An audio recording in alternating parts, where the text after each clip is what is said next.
దేవునికి స్తోత్రం కలుగును గాక. ప్రియమైనటువంటి దేవుని బిడ్డలారా, 9 మంగళవారాల ఆత్మాభిషేక కూడికలు ప్రారంభించిన తోడనే మొదటి మంగళవారం అభిషేక కూడిక అయిపోయిన వెంటనే దేవుడు అద్భుతంగా వర్షాన్ని కురిపించి దర్శి చుట్టుపక్కల ప్రాంతాలన్నీ నీటితో నింపాడు. దేవునికి స్తోత్రం కలుగును గాక. ఆమేన్, హల్లెలూయా.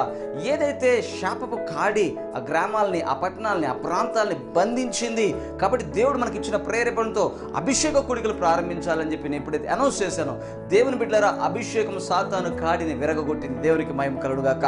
మొదటి అభిషేక కూడికలోనే చక్కటి వాతావరణం, చక్కటి నీరు, దేవునికి స్తోత్రం, వర్షము ఇవ్వడం జరిగింది. దేవునికి మహిమ కలుగును గాక. ఇంకా 8 అభిషేక కూడికలు ఉన్నాయి దేవుని బిడ్డలారా. మార్చి 14వ అభిషేక కూడిక అయిపోయింది. తర్వాత ఇంకా మే 9వ తేదీ వరకు 8 అభిషేక కూడికలు ఇంకా ఉన్నాయి. దేవునికి స్తోత్రం కలుగును. ఈ 9 అభిషేక కూడికల్లో కంటిన్యూస్గా రండి.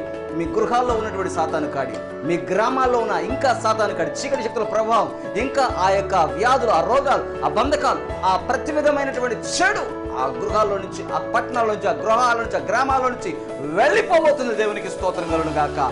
దేవునికి మహిమ కలుగును గాక. దేవుని యొక్క కృప మీ గ్రామాల్లో, మీ పట్టణాల్లో, మీ ప్రాంతాల్లో ఉన్న సాతాను కాడిని, దురాత్మల ప్రభావాన్ని పారద్రోలబోతుంది యేసునామములో. దేవునికి స్తోత్రం కలుగును గాక. మీ కొరకు వేచి ఉంటాను. మీ కొరకు ప్రతి మంగళవారం ఉదయం 9 గంటల నుంచి అభిషేక కూడికలు ప్రారంభమవుతాయి. అభిషేక కూడికలో ముందుగా వచ్చినటువంటి వారికి ప్రత్యేకంగా అభిషేకించిన జలములతో ప్రార్థన చేయడం జరుగుతుంది. దేవునికి స్తోత్రం కలుగును. అట్టి కృపలో మీరందరూ పాలుభాగస్తులు కండి. ఆ స్థలంలో తప్పకుండా మీరు వచ్చి పాలు పొంది మీ గ్రామాలకు, పట్టణాలకు, మీ కుటుంబాలకు ఆశీర్వాదకరంగా ఉండండి. దేవునికి మహిమ కలుగును గాక. మీ అందరికీ వందనాలు.